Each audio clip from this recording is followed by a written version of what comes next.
Thursday in Simpsonville, South Carolina. The devotion is late because I had to make a quick trip up to Tryon and get our summer place ready for us, and just got back, so this is late, and you'll probably get this as a Friday devotion, but there'll be a Friday devotion as well. Let me start you out with a test. About 10 questions, really, or 10 points in the test. Name the ARKS that are found in the Scriptures. Name the ARKS that are found in the Scriptures. Name the contents in each of the ARKS. Name the contents in each of the ARKS. Where do we find the last mention of one of these ARKS? Is it still in the Old Testament, or does it appear in one of the books of the New Testament? Which one? What are the elements of worship, and can we find those established well in the Old Testament? What are the elements of worship, and can we find them in the Old Testament? Well, one of the things that I always tell everybody is there's no question a brand new Christian needs to read the Gospels, the book of Acts, but then they need to start thinking about the Old Testament. For there's so much that the Old Testament tells us about the New Testament, and so much that the New Testament tells us about the Old Testament. What are the ARKS of the Bible? Noah's Ark. And if you said 2 by 2, you were only partially correct on the contents, because some of the things that went onto the ark were by 6s. And the second ark is the Ark of Moses. That's the little tar pitch ark that he was put in on the Nile. And the Moses and the bulrushes, he was the contents of that ark. And then there's the Ark of the Covenant. The tabernacle and the temple are huge dwellings. But the focal point, the most important element of the temple or the tabernacle, is the Ark of the Covenant. The Ark of the Covenant had 3 items in it. It had a pot of manna. It had the budding rod of Aaron. And it had a copy of the law. Interesting contents. The law showing the righteousness of God, the manna reminding the people of the supply of God, Aaron's rod, the power of God. Symbolically, the Ark of the Covenant, found in the Holy of Holies within the tabernacle or the temple, was only 2.5 by 1.5 by 1.5 cubits. You say, well, how big is that, Pastor? I don't know anything about cubits. I can't even handle metric. Well, that's 51 inches by 31 inches by 31 inches. The lid on this box was overlaid in gold with 2 cherubim, 2 angels with their wings outstretched. Gold rings on the side of the boxes for carrying poles to go through. The symbolism, of course, was the presence of God. This Ark of the Covenant represented the presence of God. Aren't you glad we don't have to go to a temple or a tabernacle, go through the holy place, the Holy of Holies, and come before the Ark of the Covenant?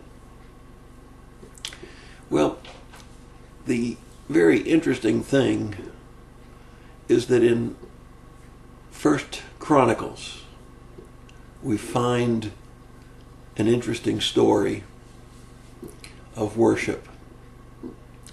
But perhaps I ought to tell you about the Ark of the Covenant a little bit further. In 1 Samuel, the Philistines stole the Ark of the Covenant. You say, why would God allow that to happen? Well, sometimes God allows funny things to happen so that he might show the greatness of his power. Philistines took it back and they put it into the house of Dagon, one of their gods. And in the morning, Dagon had fallen over, arms severed, and he was face down in the dirt. Over the next 7 months, The Philistines suffered through tumors and all kinds of inflictions, and they begged the Israelites to take back the Ark of the Covenant. Don't tell me God doesn't have a sense of humor. And they thought that they had stole God's power from the Israelites when they stole the Ark. But God showed them, didn't he? Showed them that he's greater than any god of any of the pagans. Well, coming back to 1 Chronicles chapter 16, we find a worship service that's going on because David has retrieved the Ark of the Covenant. And it tells us in 16:9, they sang praises to him. Singing is part of worship, isn't it? It's a very important part of worship. And they spoke of his wonders. That's the preaching and the teaching of worship. And it says they sang to the Lord with loud voices and they brought an offering. Bet you weren't sure about that being part of the regular worship service, but it was. They sang, they spoke of his wonders and his majesty and his greatness. They rejoiced in the Lord, and they brought offerings. They also trembled before the Lord, saying that the Lord reigns. Not too long ago, our pastor preached a message about if the rocks could talk, what would they say? And here we find in chapter 16, verse 33, that the trees of the forest sing for joy.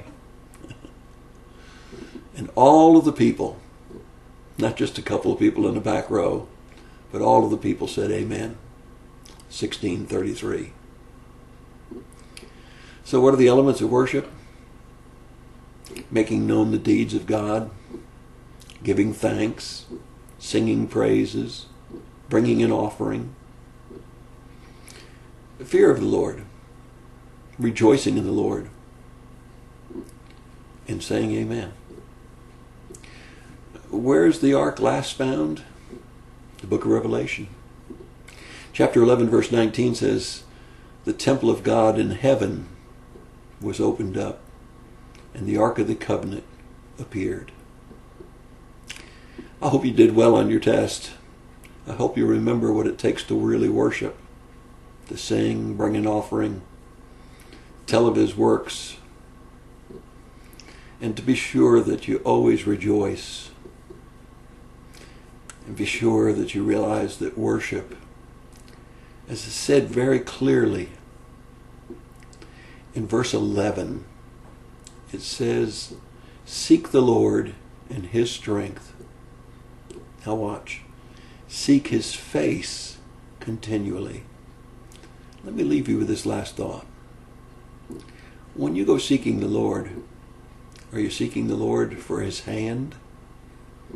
What he can give you? Whether he can give you healing, financial needs, whatever.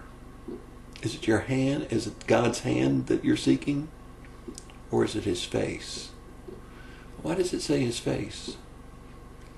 The person of God is what we ought to be seeking. His righteousness. That's your thought for the day. God bless you and have a great day.